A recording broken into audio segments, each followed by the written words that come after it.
진실하신 하나님, 주의 입으로 나오는 말씀으로 우리가 살 것이니 이 시간도 말씀하십시오.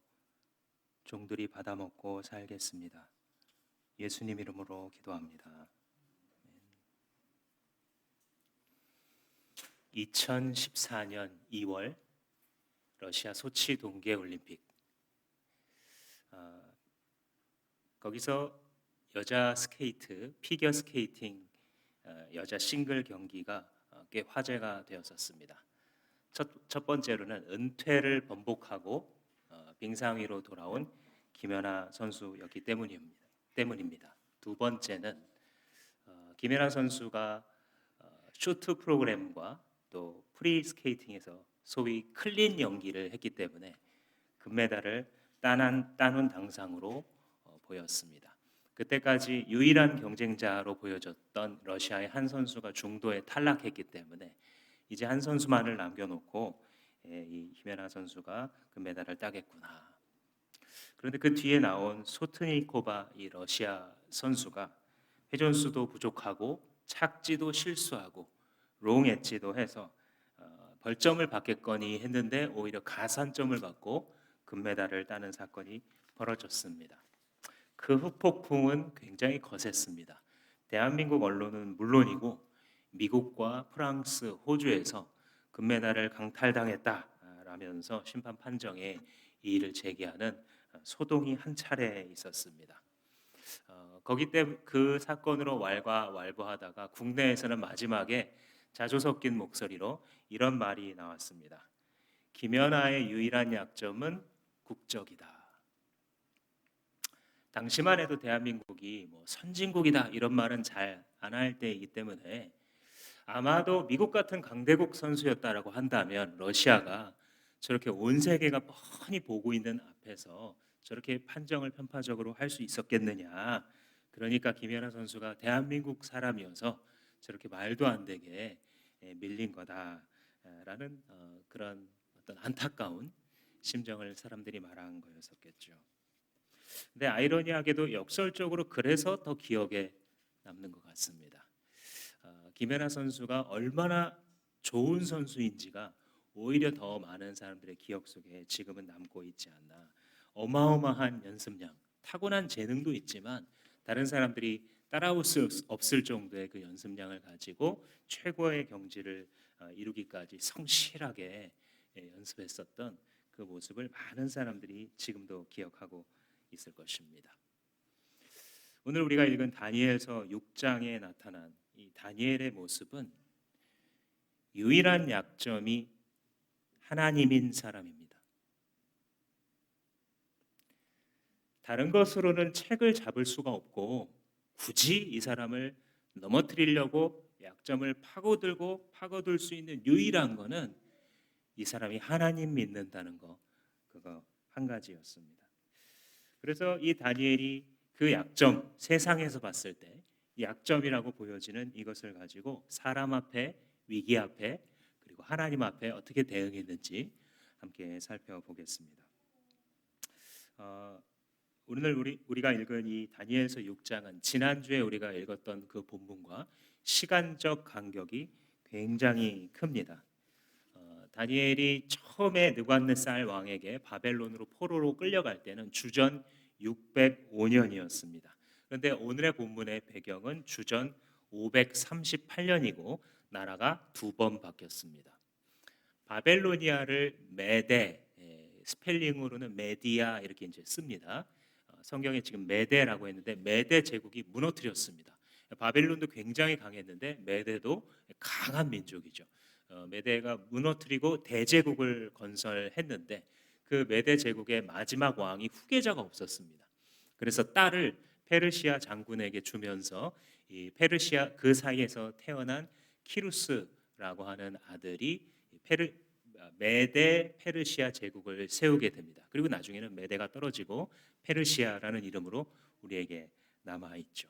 이 페르시아 제국은 그때까지만 하더라도 인류 역사상 가장 큰 영토를 가진 초거대 제국이었습니다. 나중에 뭐 이것보다 더 큰 로마 제국이나 몽골 제국이 나타나서 그렇지 인류 역사상 굉장히 큰 나라를 건설했고 그 본류가 현재 이란 땅입니다. 그래서 현재는 사람들이 이 이란을 막 무시하지만 이란 사람들은 자기 나라 역사에 대한 엄청난 자긍심을 갖고 있죠. 문화도 융성했고 군사력도 강했고 영토도 큰 나라가 바로 페르시아 제국이었습니다. 오늘 읽은 이 본문의 다리우스 왕은 메대 출신으로서 페르시아 왕으로 세워진 사람으로 보입니다. 학자에 따라서는 이 다리우스 메대 사람 다리우스가 바로 이사야서에 등장하는 고레스 왕, 왕의 칙령을 선포해서 결국 이스라엘 포로가 들어오게 만든 그 사람 자신이 즉위명을 다리우스로 바꿨다라는 견해도 있고, 아니면 그 키루스 왕, 고레스라고 성경에서 말하죠. 그 키루스 왕의 숙부로서 잠시 이 왕권을 맡았다, 이렇게 보는 견해도 있습니다. 아무튼 그 제국은 어마어마한 위용을 자랑했고 국토만 해도 오늘날의 아프가니스탄 그리고 파키스탄 일부에서부터 시작을 해서 서쪽으로 가면은 모든 이 중앙아시아와 중동 그리고 터키 그리고 남쪽으로는 이집트까지도 다스렸던 큰 제국이었기 때문에 지방 장관들이 많이 필요했습니다. 그래서 오늘 우리가 6장의 10절부터 읽었습니다만 그 전에 이제 배경을 살펴보자면 다리우스 왕이 나라를 120개의 도로 나누고 거기에 각각 지방 장관들을 세웠습니다. 우리도 뭐 전라도, 경상도, 경기도, 충청도 이렇게 이제 나누는 것처럼 거기 위에 도지사와 시장들을 세우는 것처럼 120개로 나누고 그 위에 지방 장관을 세웠습니다. 그리고 숫자가 너무 많기 때문에 그 120명의 지방 장관을 통솔할 총리를 3명을 세웠는데 그 중에 한 명이 다니엘이었다라고 성경이 기록하고 있습니다. 아까 말씀드린 것처럼 다니엘은 원래 10대 때 이 바벨론으로 끌려온 사람인데 나라가 메대로 바뀌고 페르시아로 바뀌었는데도 살아남고 있는 거예요. 이게 사실 많은 걸 말해줍니다. 새로운 군주, 새로운 사장님이 왔을 때도, 새로운 사람이 왔을 때도 다니엘은 여전한 다니엘이었던 거예요. 10대에 품고 있었던 그 다니엘의 마음이 아마도 오늘 80대로 보여지고 있습니다. 80대의 다니엘의 마음 속에도 그대로 남아 있었겠구나라는 것을 오늘 본문을 통해서 우리가 살펴볼 수 있습니다. 그래서 3명의 총리를 세웠는데 다니엘이 그 중에서도 우수하였더라 성경이 기록하고 있고, 그래서 다리우스 왕은 그 3명의 총리 중에서 다니엘을 높여서 말하자면 수석 총리로, 총괄하는 자리로 다니엘을 올리려고 마음을 먹습니다. 다니엘이 더 우수했다 성경이 그냥 이렇게 기록하고 있는데 어떤 점이었을까요? 제가 이번 주 중에 있었던 한 모임에서 참석하신 분들께 이렇게 물어봤습니다. 여러분들은 어떤 사람과 같이 일하기 싫으십니까? 물어봤어요. 특히 이제 직장 환경이라고 생각해 보시면 어떤 사람하고 일하는 게 정말 싫으십니까? 물어봤더니 처음 나오는 대답이 부정적인 사람. 있죠. 일해보신 분들 다 아실 겁니다. 뭐 실력이 어떻고 뭐 그걸 다 떠나서 맨날 부정적이에요. 그죠? 이것도 불평, 저것도 불평, 이 일도 안 될 거고 저 일도 안 될 거고 늘 왜냐하면 이 부정적인 사람이 사무실에 한 명 있으면 전체에 영향을 주게 되거든요. 그래서 참 일하기 싫더라 그런 말씀을 하세요. 또 누구냐면 믿을 수 없는 사람. 저 사람이 도대체 지금 속으로 무슨 꿍꿍이를 가지고 있는지, 뭐 조금 학벌은 뛰어난 것 같고 남들이 봤을 때 커리어는 좋은 것 같은데 저 사람 겉으로 말하고 이렇게 번드르하게 말하고 있는 것과 속으로 또 뭘 꾸미고 있는지 도대체 알 수 없는, 나중에 와서 뒤통수를 어떻게 칠지 알지 못해서 불안불안하더라. 이 사람들과 일하기 싫더라. 또 일하면서 분쟁과 갈등을 끊임없이 만들어내는 사람, 뭐 말해 못하겠습니까? 이런 사람들과 일하기 싫더라 이런 대답이 나왔습니다. 그래서 제가 한 번 더 물었습니다. 그러면 어떤 사람과 같이 일하는 게 좋으세요? 그랬더니 나오는 대답이 일을 정확하게 하는 사람 좋대요. 뭔지 이해가 되시죠?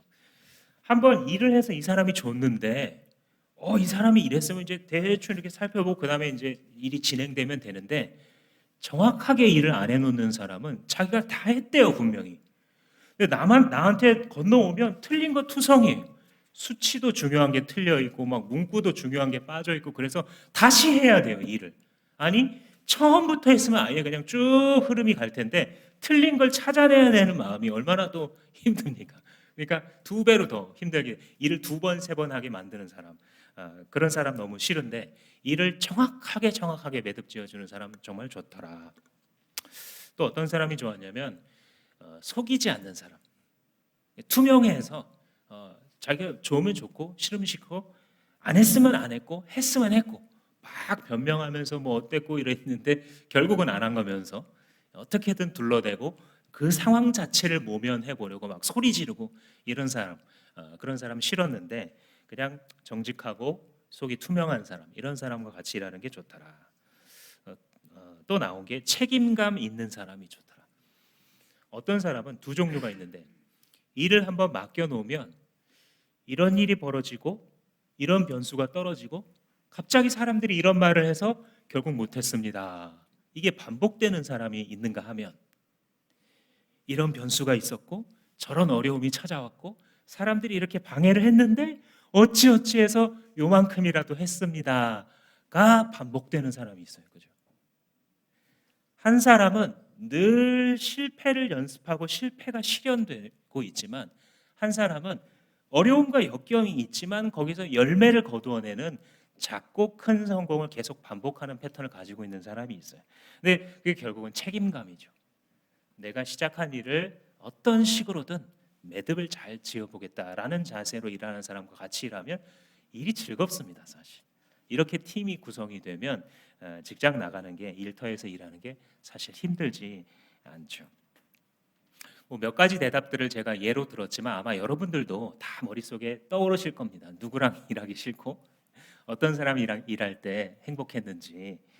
같이 일하고 싶은 사람은 뭐 대부분 비슷하실 것입니다. 정직한 사람, 실력이 있는 사람, 그리고 신실한 사람, 관계적으로 큰 문제 일으키지 않는 사람, 유연성이 있는 사람, 유동적인 상황에 대해 수용성이 있는 사람, 자기가 몰랐던 것도 새롭게 받아들이고 성장할 마음을 가지고 있는 사람. 아마 그런 것들을 쭉 여러분들도 열거하실 텐데 다니엘이 그런 사람입니다. 10대 소년에서 80대 초반에 이르기까지 결코 우연으로 볼 수가 없고 결코 이 사람은 아무것도 안 했는데 하나님이 계속 이 사람을 이렇게 했다고만 볼 수 없어요. 하나님이 다 하신 게 맞지만 인간의 사이드로 보자면 오늘 본문에서 6장에서 이게 분명하게 드러납니다. 왜 그런지 한번 보자면 4절 말씀에 어떤 말씀이 사실 있었냐면 제가 읽어드릴게요. 다니엘을 그 세 명의 총리 중에 탑으로 올리려고 하니까 이제 나머지 사람들이 질투를 합니다. 그리고 저 유대 놈이 와가지고, 그러니까 남의 나라 놈이 와가지고 우리나라에서 제 2인자 황제 바로 밑에 그 사람이 되는 것을 우리가 두고 볼 수는 없지 않냐? 그러면서 다니엘을 무너뜨기로 작정을 합니다. 그래서 이 나머지 두 총리와 고관들이 다니엘이 그동안 했었던 모든 국사를 다시 다 들춰봐요. 오늘날도 막 한 명 제거하려면 가가지고 계속 파는 것처럼 나올 때까지 그죠? 파는 것처럼 그렇게 판 거예요. 이 사람들이. 그랬는데 나오지 않았다라고 하는 장면을 4절에서 이렇게 얘기합니다. 다니엘이 나라 일을 잘못 처리한 것을 찾아내려고 하였다. 그러나 그들은 그에게서 아무런 실책이나 허물을 발견하지 못하였다. 다니엘이 임무에 충실하여 아무런 실책이나 허물이 없었기 때문이다.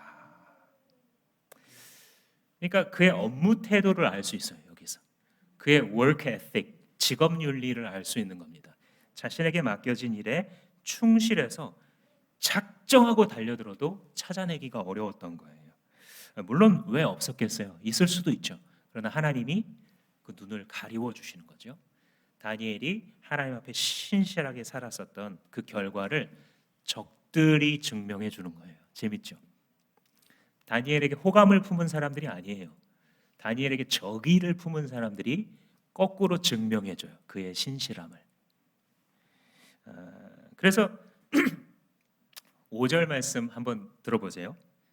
다니엘이라는 자는 그가 믿는 신의 법을 문제 삼지 않고는 고발할 근거를 찾을 수가 없다.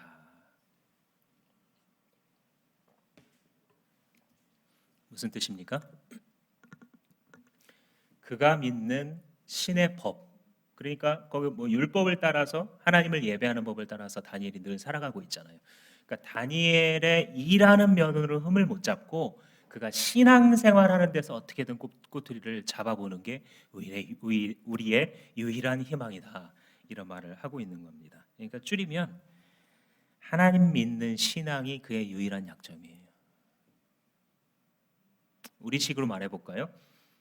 교회 다니는 게 유일한 약점이에요. 이 사람 참 좋은데 열심히 일하고 정직하고 다른 사람 존중할 줄 알고 권위를 세워놓으면 그 권위 함부로 깎아내리는 게 아니라 최선을 다해서 존중하려고 노력해보고, 그죠?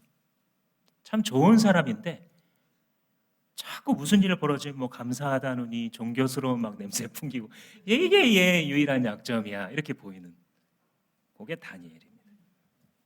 그래서 이제 그게 유일한 해볼 수 있는 승부처이기 때문에 이 정적들이 어떻게 하냐면 왕을 꼬십니다. 다리우스 왕이시여, 지금부터 엄명을 내리셔서 30일 동안 다리우스 왕 외에 다른 사람이나 다른 신에게 뭔가를 간청하는 사람이 있으면 그 사람은 사자굴에 던져넣게 하십시오. 아니, 갑자기 어디서 사자굴이 이렇게 나오나 싶지만 고대 근동의 사자 사냥이 이 황제들의 스포츠였어요. 그래서 대형 박물관이나 뭐 이런 데 여러분들 보실 기회가 있으시면 이렇게 부조로 지금도 남아 있습니다. 바벨론이나 뭐 아수르바니팔 왕이나 이런 사람들이 사자를 사냥하는 장면을 이 그 신적 왕의 권세로 그려놓은 이런 그림들이 많이 있습니다. 그래서 황제들이 잡아다 놓고 이 사자굴 같은 거를 만들어 놓으면 그 황제가 마음에 안 드는 사람을 처리할 때 아주 쉬운 방법입니다. 그래서 그 굴에다가 사자를 기르면서 거기다가 이제 마음에 안 드는 사람 집어 넣어주면 밥도 되고 정적도 처리하고, 이런 방식으로 역사 기록이 남아 있습니다. 그래서 이 법을 만들게 되는데 이 법의 유일한 대상은 사실 누굽니까? 진짜는 다니엘 한 명이에요. 한 명을 타겟팅해서 대제국의 법을 만든 거예요, 지금. 근데 이 왕의 입장에서 이걸 사인해 버립니다. 왜 그러냐면 생각해 보시면 자기 입장에서는 좋은 것처럼 생각이 드는 거예요. 대제국을 건설한 황제가 앞으로 30일 동안 어떤 사람에게 모두 구하지 말아라, 심지어 신에게도 구하지 말아라라고 명령했을 때 이 백성들 중에 상당히 많은 사람들은요, 왜 그래? 이런 걸 느끼기보다는 자부심을 느꼈을 수도 있어요. 역시 우리 다리우스 황제 대단하시구나. 아무한테도 구하지 마. 남은 사람 누구예요? 자기 한 사람밖에 없는 거예요. 겉으로 보면 이 신하들이 판을 어떻게 짜는 거냐면 왕권을 강화하고 신적으로 그 권세를 한 달 동안 페스티벌 열면서 다리우스 황제 외에는 우리가 무엇을 기도하거나 구할 가치가 있는 사람도 신도 없다를 한 달 동안 묵상하는 것이니 이 단순한 왕의 입장에서는 얼마나 또 이 기분이 좋았겠어요. 그러니까 쉽게 이것을 사인해서 법으로 선포를 하게 됩니다. 그게 오늘 우리가 읽은 10절의 배경이 되는 겁니다. 10절부터 보시면 다니엘은 왕이 금령 문서에 도장을 찍은 것을 알고도 그랬습니다. 그러니까 모르지 않고 알았어요. 지금 무슨 일이 꾸며졌고 바보 같은 이 왕이 어떤 법에다가 사인을 했는지, 그게 누구를 잡으려고 만든 법인지 다 알고 있었어요. 자기가 이제 수석 총리로 올라가는 그 단계에서 저 사람들이 왔다 갔다 하면서 왕도 뵙고 그러더니 무슨 일이 벌어졌구나 단숨에 다 아는 거죠. 그런데도 자기 집으로 돌아가서 다락방으로 올라가 그 하나님 앞에 기도를 했다라고 말하고 있죠. 근데 여기서 이제 특징적인 단어 두 가지. 하나는 예루살렘 쪽으로 창문이 나 있었대요. 이 다락방이. 비록 몸은 2억 마일리 떨어진 이 땅에 살고 있지만 늘 하듯이 하나님을 향해서 하루에 3번씩 다락방에서 예루살렘 쪽으로 이 창문이 나 있는 창이 나 있는 그쪽을 향해서 무릎 꿇고 기도를 했던 거죠. 그러니까 비록 몸은 그곳에 있어도 시선은 어디? 늘 하나님을 향하여, 하나님의 성전을 향하여, 하나님 백성의 공동체를 향하여 시선 박힌 삶을 살아가고 있었다. 그죠? 사실 이게 형통하는 비결이에요. 두 번째 특징적인 단어는 늘 하듯이라는 단어예요. 그가 늘 하듯이 하루 3번씩 하나님께 무릎 꿇고 기도했다. 뭐냐면 습관이 돼 있는 거예요. 아예. 뭐 앞으로 내가 이제 수석 총리로 승진을 하게 생겼으니 열심히 기도해서 아무 탈 없이 발령이 딱 날 때까지, 그 발령 문서에 도장 찍혀서 아예 내려올 때까지, 그때까지 열심히 기도하자가 아니고 늘 그렇게 기도해 왔던 겁니다. 예배자의 삶을 사는 거죠. 로마서 12장 1절에 말하기를 그러므로 형제들아 내가 하나님의 모든 자비하심으로 너희를 권하노니 너희 몸을 하나님께서 기뻐하시는 거룩한 산 제사로 드려라. 이것이 너희가 드릴 영적 예배니라라고 말했죠. 그러니까 그의 업무와 하나님을 예배하는 그 예배는 떨어져 있지 않았던 거예요. 붙어 있는 거예요. 그가 일하고 땀 흘리는 것과 하나님을 예배하는 것은 동전의 앞뒷면이에요. 늘 시선을 하나님께 받고 업무할 때나 예배할 때나 평상시에나 위기 상황에서나 하나님 앞에 엎드려 있었다. 여러분, 그래서 경건의 습관이 무서운 거예요. 시험이 닥쳐와도요, 하나님 앞에서 하던 대로 하면 지나갑니다. 근데 사람들이 어떻게 하는지 아세요? 위기가 오면 그때 바꾸려고 그래요. 그 바꾼 것까지 다 떨어뜨리죠, 땅바닥에. 그러고 세상을 욕하지만 사실 대다수의 경우 나를 가장 괴롭히는 사람이 누구게요? 내 인생을 괴로운 장소로 계속 만들어가는 게 누구의 선택이게요? 우리가 하나님께 시선을 두고 예배자의 삶을 살아가는 길을 이미 가르쳐 주셨어요. 하나님께서. 그렇죠? 쉬운 길이에요. 하나님 앞에 순전한 마음으로 순종하겠습니다 하고 얼른 항복하면 이것보다 쉬운 길은 없어요. 저도 목회를 해보니까 그렇더라고요. 내가 좋은 목사가 돼야지, 우리 교회를 어떤 좋은 교회로 만들어 봐야지. 굉장히 어려워요. 굉장히 사람들 안에, 성도들 안에 각종 일들이 막 발생하고 그분들의 삶에 어려운 일들이 찾아오고 이것들을 같이 돌아보고 기도하고 안아주고 쉬운 일이 아니에요. 이거 정말 나 같은 사람이 할 수 있는 일이 아니구나 느껴질 때가 늘 많아요. 그런데 하나님이 가자고 하시니까 가야지 이렇게 생각하니까 딱 단순해져요, 삶이. 오늘도 이번 주도 하나님이 가자고 하시는 길을 가야지. 그래, 하나님이 이미 나한테 뭘 알려주셨지? 하나님 뭘 기뻐하실까? 이 두 가지 질문을 던지다 보면 단순하게 순종하면서 걸어갈 수 있게 되는 거예요. 그게 예배자의 삶을 살아가는 자의 특권입니다. 삶의 단순성과 능력이 회복되면서 거기서 보람과 기쁨이 막 터져 나와요. 행복하다라는 생각은 순종할 때 드는 거예요, 여러분. 왜냐하면 하나님이 모든 질서와 생명을 만드셨잖아요. 그분 앞에 내 자리에 서는 게 뭐냐면 그분의 보좌 앞에 엎드리는 게 내 자리잖아요. 일터에서나 교회에서나 목장에서나 가정에서나 내 자리에 설 때 우리는 기쁨과 안전함을 회복할 수 있는 것입니다. 그런데 또 한 가지는 하루 3번씩 하던 대로 기도했는데 끝에 10절 끝에 뭐라고 써 있냐면 기도하며 감사를 드렸다 이런 말이에요. 이게 조금 무슨 말일까 싶으신 분들이 분명히 있을 겁니다. 기도를 드렸는데 감사할 상황인가 지금 이 상황이? 그죠?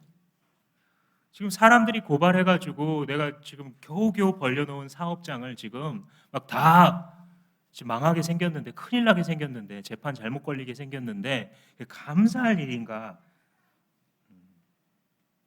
다니엘이 감사도 늘 하던 습관 같아요.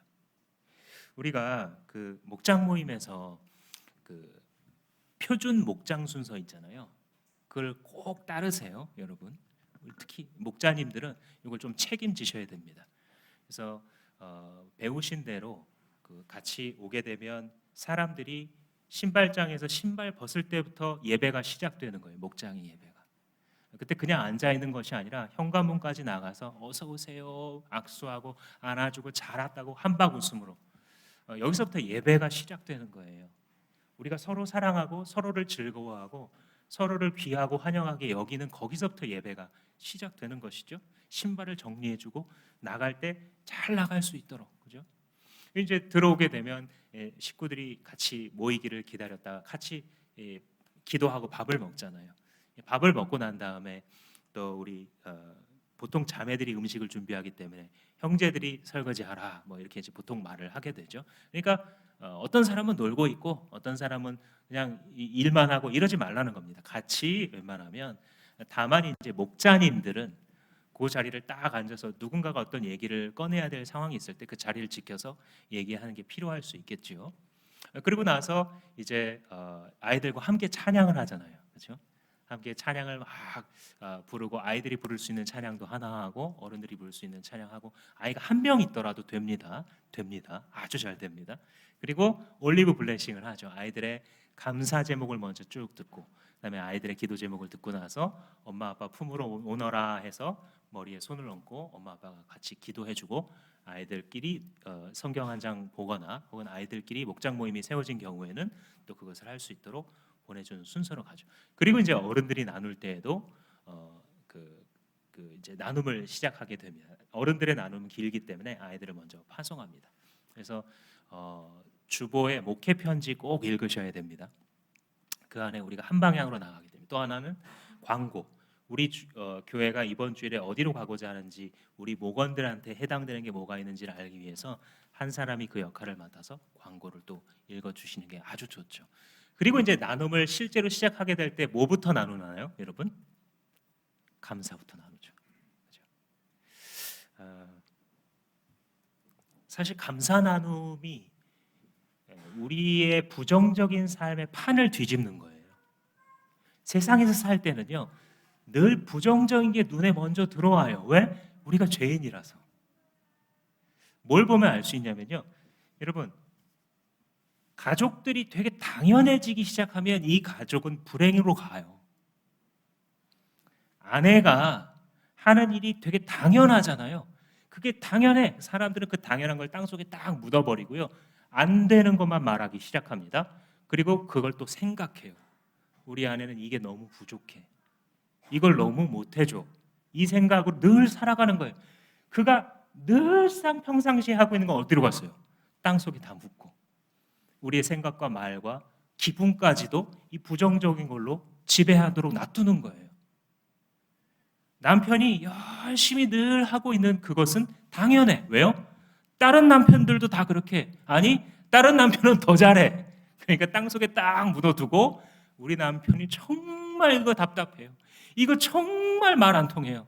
이것만 생각하고 이것만 말하고 그 기분이 자기 하루 종일을 지배하죠. 어떤 분은 평생 결혼 생활하는 동안 이게 한 번도 안 깨져요. 그런데 그 부정적인 생각들의 놀이터에 던지는 폭탄, 그게 감사예요. 이 감사의 폭탄을 딱 던지고 선언하잖아요. 분위기가 반전되기 시작합니다. 얼마 전에도 이렇게 제가 있는 곳에 사람들이 나누다가 목사님이 감사 나누라니까, 근데 사실 되게 힘든 일만 있었던 거예요. 힘든 일을 막 나누다가 어쨌든 감사로 매짐을 해야 되니까 끝에 그래서 그런데 그 와중에 요거는 감사하다 그러면서 끝에 그러시더라고요. 나누다 보니까 감사한 일이네요. 이렇게 끝맺으시더라고요. 폭탄이에요, 폭탄. 늘 부정적인 사고 방식에 아래 침수되어서 살아가는 사람들의 그 판을 뒤집고 하나님께서 내 삶에 지금 역사하고 계시는구나라는 것을 인정하는 언어, 그것이 감사의 언어입니다. 그래서 감사는 한번 따라하겠습니다. 감사는 부정의 신화를 부수고 참된 현실을 보게 한다. 거짓이에요. 모든 것이 잘못되고 있다. 모든 것이 안 됐다. 나는 피해받았다. 거짓이에요. 참된 현실은 하나님께 있는 거예요. 그것은 신실하시고 인자하신 변치 아니하시는 하나님이 내 아버지이시다. 그가 나를 구원하셨다라는 사실이에요. 우리는 그 참된 현실 아래에 있을 때에 은혜가 회복되고 행복이 회복될 것입니다. 그래서 다니엘은 이 상황이 이제 분명히 위기 상황인데도 늘 하던 감사 연습이 있어요. 늘 하던 기도의 이 자리가 있어요. 그러니까 똑같이 그렇게 한 거예요. 그랬을 때 11절에 보시면 모함자들이 들이닥치죠. 우리가 바로 또 한번 확인하게 되는 겁니다. 내가 경건한 모습으로 결단한다고 해서 당장 세상이 박수 쳐주지 않을 수 있다. 그죠? 가장 경건한 선택을 해도 더 어려워질 수 있다. 그죠? 그러나 이 모든 것이 하나님 앞에 있다라는 것을 알고 있는 거죠. 근데 결국은 그가 이 위기의 순간에도 이렇게 감사와 기도를 하고 있는데 가장 경건한 때에 위기가 왔지만 그 위기를 이기게 하는 것도 결국은 경건이에요. 여러분, 그래서 평상시에 경건을 사모하세요. 생명의 시간에 경건의 정의를 배우죠. 우리가 경건하면 늘 말을 느릿느릿하고 막 목사님처럼 막 이렇게 막 죄도 안 짓는 것처럼 기도도 하면 막 이렇게 좋은 단어 써서 길게 해야 늘 그런 거 생각해요. 성화를 봐도 막 예수님 뒤에 막 아우라 있고 예수님의 고뇌하는 그 갈보리의 표정 맨날 이런 거. 그래서 경건을 바리새인의 경건으로 늘 우리는 만들어가기 십상이에요, 그죠? 근데 경건은 그게 아니죠.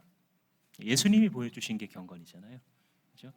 늘 웃고 즐기셨어요, 예수님은 자기의 삶을 하나님께 감사하니까요. 거룩한 분노, 의분을 일으킬 때 외에는요, 예수님이 하도 사람들 만나고 다니시니까 저 파티광 좀 봐라 그러잖아요. 죄인과 세리와 먹고 놀기밖에 안 하는, 손도 안 씻고 먹고 막 별걸 다 갖다 붙이는데 결국은 예수님 너무 행복하다라는 거예요. 그게 경건이에요. 하나님 때문에 누구를 만나도 그와 만나서 이야기가 되고 그와 교제하고 놀 수 있고 그와 관계를 맺을 수 있고 함께 웃을 수 있는 경건이거든요. 하나님께 시선을 두고 있는 사람에게만 주어져요, 이것이. 그걸 연습하세요, 여러분. 평상시 위기가 왔을 때 막 기도하잖아요. 그것도 물론 하나님 이쁘게 보실 거예요. 그래, 이제라도 네가 나를 찾는구나. 큰일 났네, 우리 집 진짜 큰일 났다. 어이구 어떡해. 그때라도 기도해서 하나님 만나신 분들이 많아요. 그러니까 기도하세요. 근데 그거보다 더 고단수를 가르쳐 드릴게요.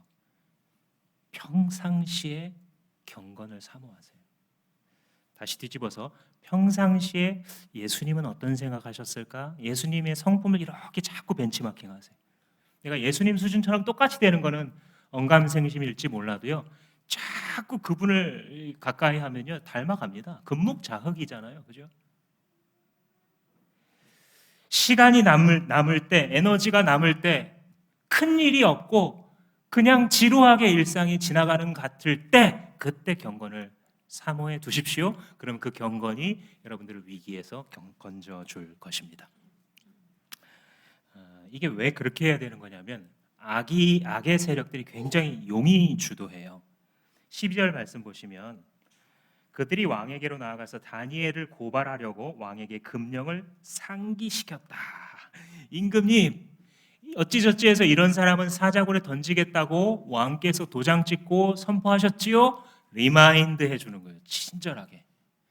여기서 우리는 이 악의 세력들이 벌이는 이 3단계의 주도 면밀한 작전을 볼 수 있어요. 첫 번째, 이 법을 만들어요. 다니엘 한 명 잡으려고 그 온 대제국에다가 이 법을 선포해요. 한 명 죽이려는 거예요, 원래. 입법을 한 다음에 두 번째, 현장을 확보해요. 다니엘이 기도할 걸 예상하고 있었습니다, 그죠? 늘 그랬으니까. 늘 지나다닐 때 저놈 일은 잘하는데 왜 맨날 3번씩 저기 올라가서 기도할까 이랬거든요. 아니나 다를까 또 기도하니까 현장을 급습해서 딱 잡고 증거를 확보합니다. 3단계, 왕을 외통수에 밀어넣는 거예요. 왕이시여, 당신이 분명히 이런 조서를 내렸지요. 그러니 이 다니엘을 사자굴에 던지셔야 됩니다라는 거예요. 여러분, 영적 전투를 물로 보시면 안 됩니다. 그냥 목사님이 하는 얘기로 들으시면 계속 당하실 거예요. 안타까운 일이지만 여러분들의 인생에 시간이 좀 흘러가고 교회 구력이 10년, 20년 붙어도요, 계속 당하실 거예요. 사단의 존재에 대해서 깨어 있으셔야 돼요, 여러분. 그러니까 너무 어떤 막 과도하게 광신적으로 뭐 미신처럼 마귀와 귀신의 존재에 사로잡힐 필요는 없어요. C.S. 루이스가 말했죠. 그 광신적으로 귀신을 두려워하는 거나 이 귀신이 없다고 여기는 거나 똑같은 신앙의 무지다 이렇게 가르쳐 줬죠. 마귀, 악의 세력들이 어디 있냐면요, 당신 옆에 있어요. 지금 마귀가 어디 있냐면 교회에 있어요. 마귀가 어디 있냐면 여러분들 집에 있어요. 주도 면밀하게 1단계, 2단계 실행하고 있는 중이에요. 가끔가다 여러분들이 찬양 시간에 하나님을 높여야겠다, 예수님을 높여야겠다라는 마음으로 찬양하는데 뭔가 시야가 이렇게 넓어지는 데 있지 않으세요? 아, 그렇구나, 내가 하나님을 찬양하면 되지. 그때 이렇게 열리는 거예요. 어둠의 세력들, 마귀들이 붙잡고 나를 속이려고 했던 것들이 하나님 바라보니까, 예루살렘을 향하여 시선을 고정하니까 눈이 이렇게 열리면서 현실이 보이는 거예요. 아, 내가 하나님 앞에 순종하면서 살아야지, 이런 결단이 나오는 거예요. 그래서 악의 세력들을 쉽게 보면 안 되고, 내가 영적 전투에 내가 원하건 원하지 않건, 여러분들이 믿건 안 믿건 여러분들은 영적 전투 현장에 지금 있습니다. 근데 그럴 때에 하나님께 붙어 있지 않고서는 이길 수가 없어요. 성령이 아니고서는요, 이 주도 면밀하게 오는 마귀의 어떤 시험들은요, 결코 이기기가 어렵습니다. 생명의 삶에서 여러분들 배우시죠? 포도가 열매 맺으려고 낑낑거릴 필요가 있다 없다?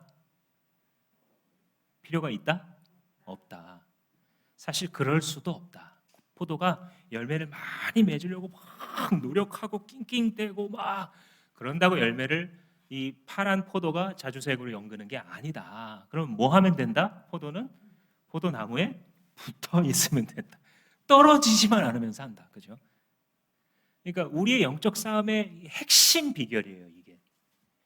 막 이겨보고, 나쁜 습관 하나씩 딱 적어놓고 내가 오늘부터 성결한 습관을 이렇게 살겠습니다 하는데 실패 막 이렇게 되거든요. 어떤 건 성공했다가 또 오늘 실패하고 이렇게 되거든요. 그럴수록 어디에 더 힘을 써야 되냐면 붙어 있어야지. 그죠?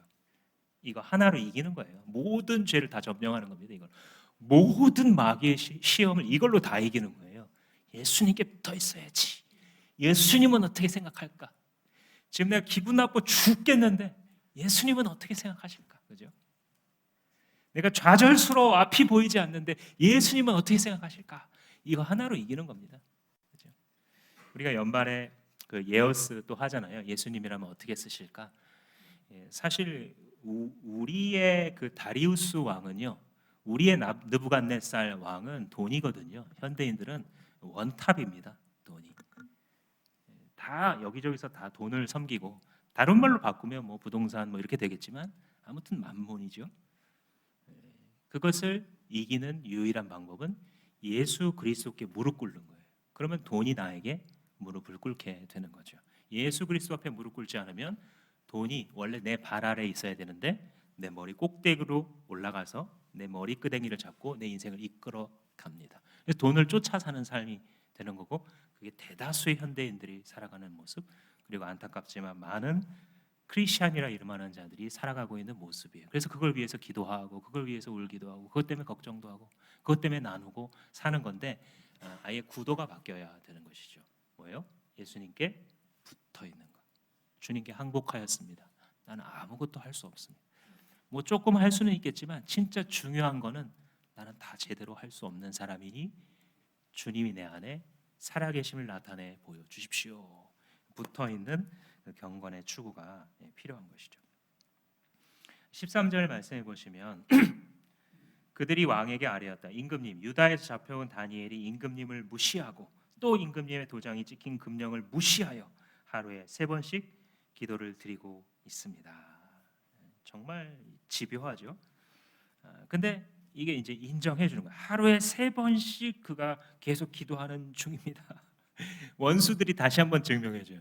다니엘이 기도 많이 하는 사람이라는 것을 원수들이, 하나님을 잘 모르는 사람들이 인정해 줍니다. 어떻게 살았는지 우리가 알 수 있는 부분이죠.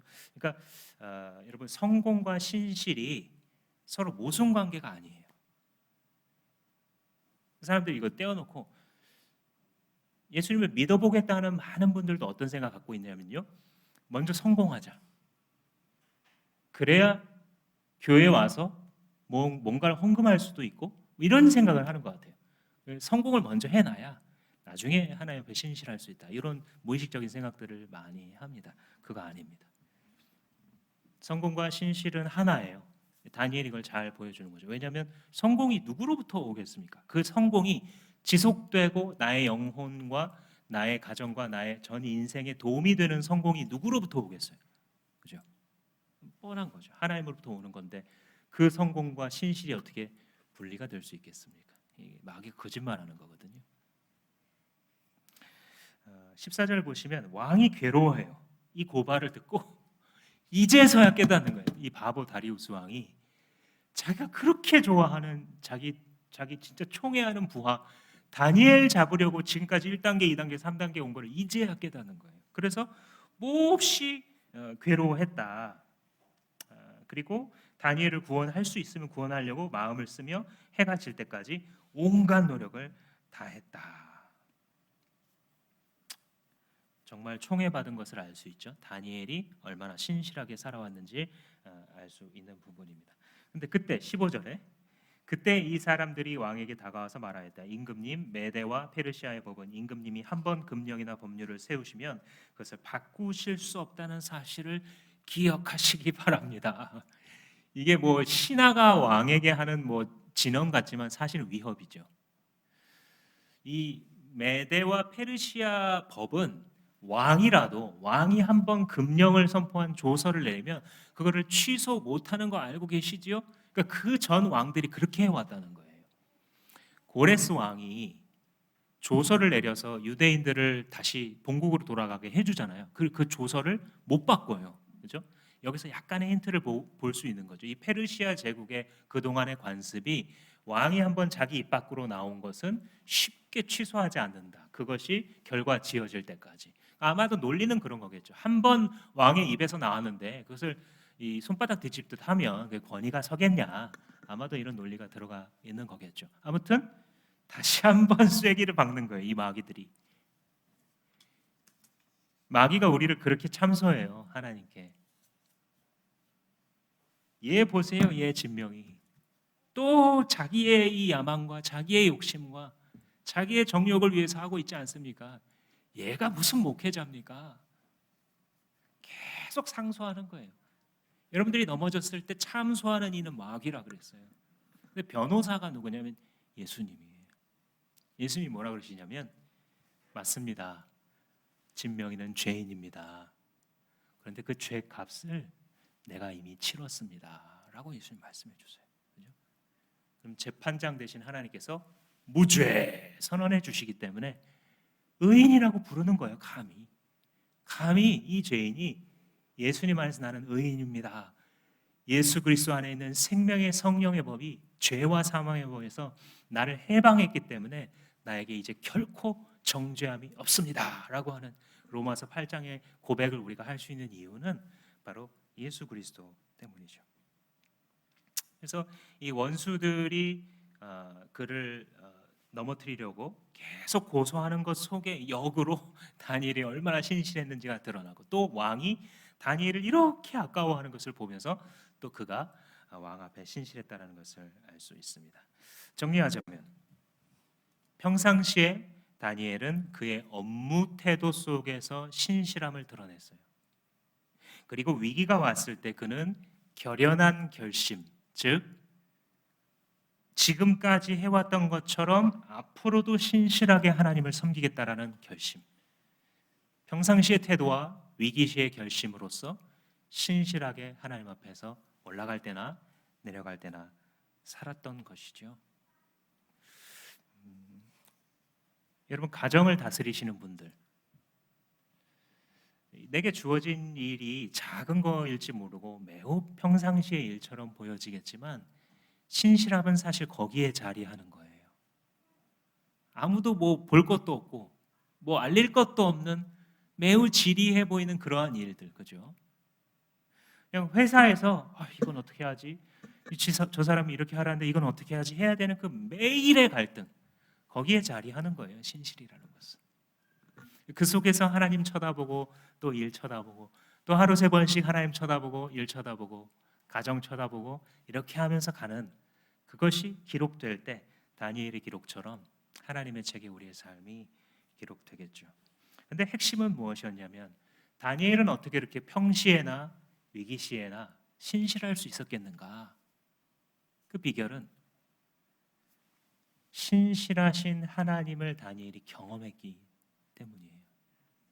그의 신실은 하나님으로부터 받은 것이에요. 언약 신약이라는 말이 있어요. 구약 성경에서부터 신약 성경 전체를 관통하는 핵심 주제 중에 하나가 약속이다라는 거예요. 인간이 처음에 타락을 했을 때 창세기 3장에 여자의 후손, 즉 예수님이죠. 예수님이 오셔서 뱀의 머리, 사탄의 권세를 부술 것이다 라고 약속하셨는데 진짜로 그렇게 됐잖아요.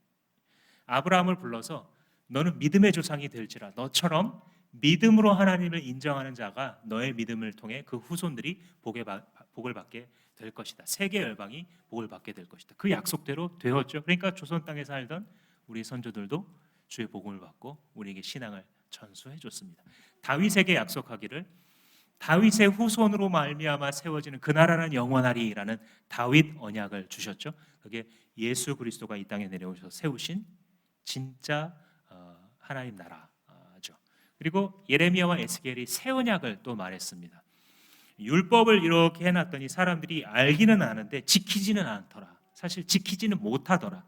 그런데 이제 메시아가 올 때가 되면 성령을 너희 마음속에 두셔서 하나님의 법을 마음속에 기록하리라.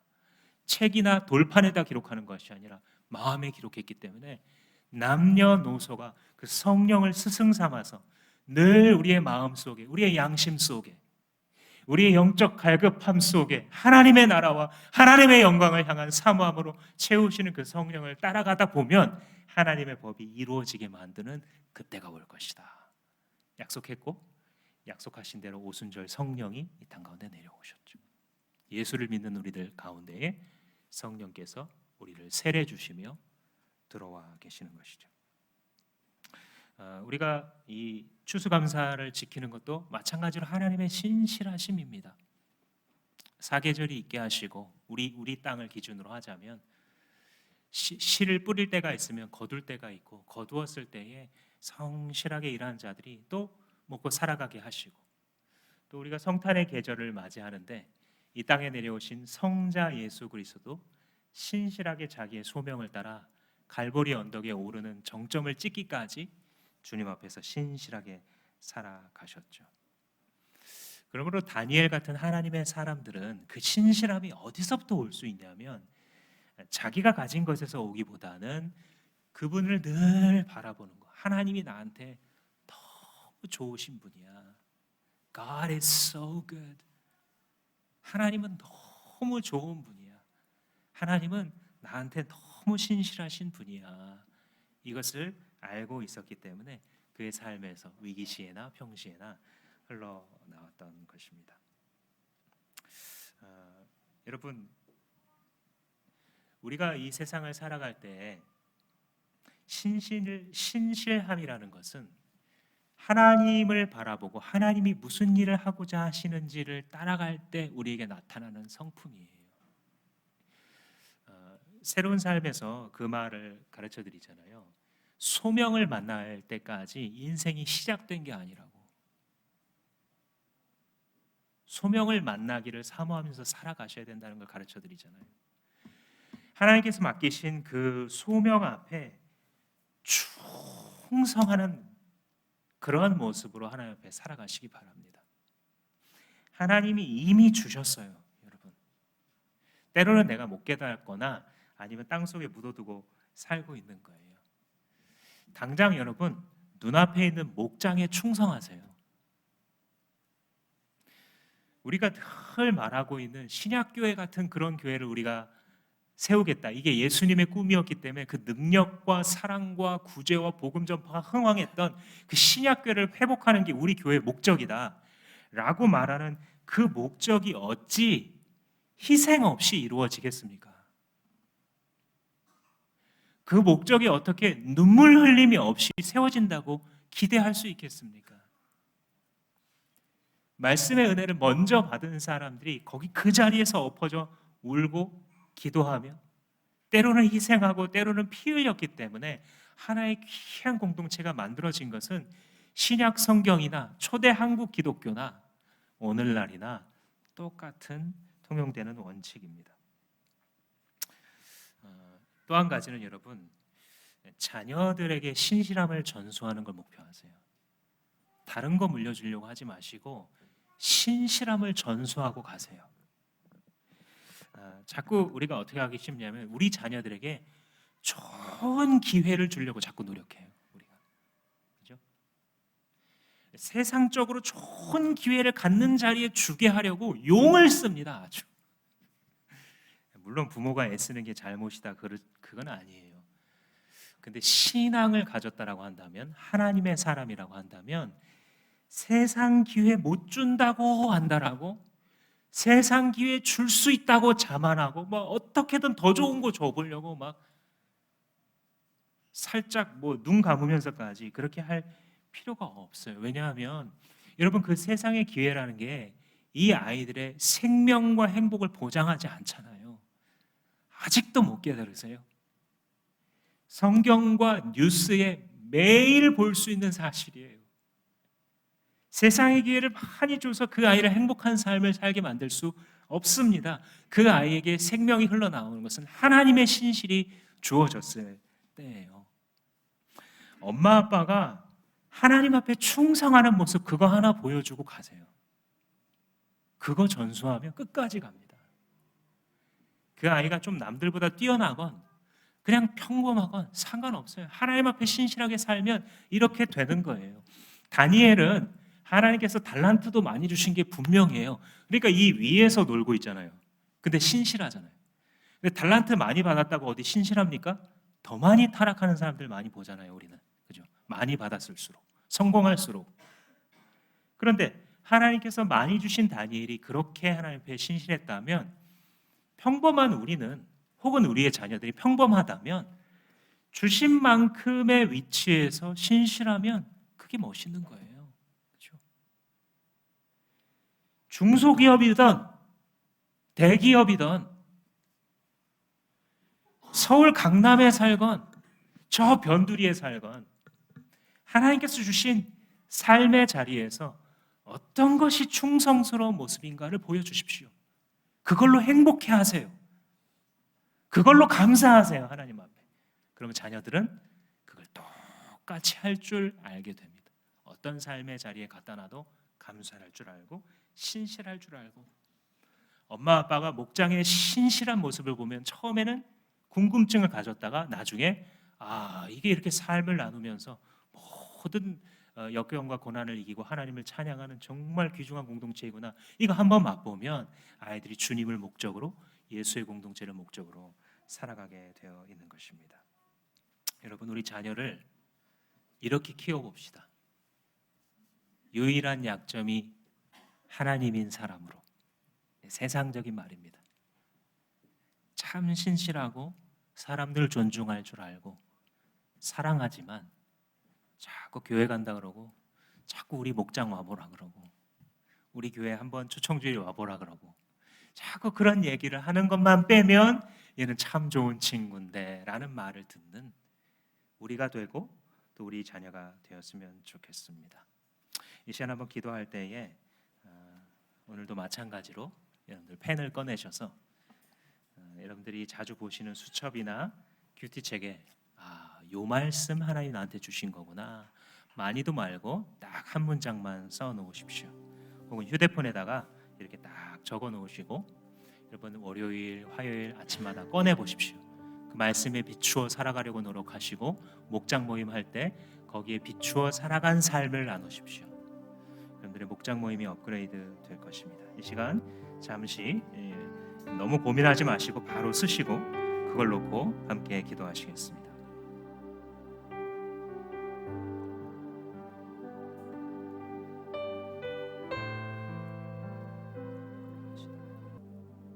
하나님의 사람 다니엘을 통하여 사람 앞에 신실하고 하나님 앞에 신실한 삶의 모습을 품게 하시니 감사합니다. 주님, 그가 사자굴보다 하나님을 더 두려워하였고 총리직보다 당신 예배하기를 더욱 사모했던 것처럼 하나님, 우리도 이런 신실한 주님의 사람들 되기를 깊이 사모하오니 하나님, 사모하는 심령마다 주의 것으로 채워 주시옵소서. 하나님을 믿는 것이 그의 유일한 약점이었는데 그 약점이 그를 살게 하고 그로 참 강하게 하고 그로 참 생명을 전하게 하는 자로 만드셨으니 약할 때 강함 되시는 예수 그리스도와 함께 한없이 약해지는 우리 모두가 되게 하여 주시고 한없이 강하신 예수 그리스도를 뒤따라 이 세상에서 가정에서 목장에서 살아갈 때에 주 예수의 신실하신 영광이 그의 인자하심이 드러나게 하여 주옵소서. 예수님 이름으로 기도합니다. 아멘.